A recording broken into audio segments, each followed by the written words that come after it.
एक गांव में एक पुरानी, सुनसान हवेली थी, जो लोगों के लिए सिर्फ एक डर का नाम थी।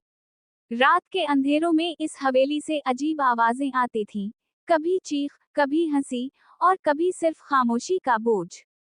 लोगों का मानना था कि हवेली में एक साया रहता है, जो हर उस इंसान की जान ले लेता है जो अंदर कदम रखे। कई सालों से कोई भी इस हवेली के करीब नहीं गया था। एक दिन, गांव का एक नौजवान, फैजान, जिसे उन बातों पर यकीन नहीं था, उसने फैसला किया कि वो हवेली के अंदर जाकर सब कुछ देखेगा। रात के वक्त फैजान एक टार्चा लेकर हवेली में दाखिल हुआ। दरवाजा खुद ब खुद चरचराते हुए बंद हो गया। अंधेरा, टूटी हुई दीवारें और मकड़ियों के जाल हर तरफ फैले हुए थे। फैजान ने एक कमरे में कदम रखा, जहां फर्श पर एक पुराना, खूनी गुड़िया पड़ी थी।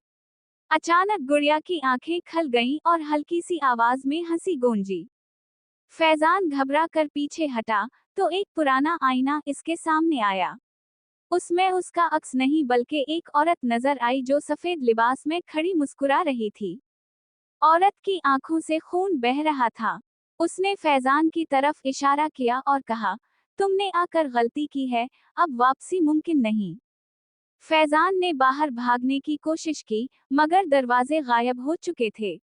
पूरा घर बदल चुका था, जैसे वो किसी और दुनिया में कैद हो गया हो। गांव के लोग सुबह हवेली के पास आए, तो दरवाजा खिला हुआ था। अंदर सिर्फ फैजान की टूटी हुई टार्चा और वही गुड़िया पड़ी थी, मगर फैजान कहीं नहीं था।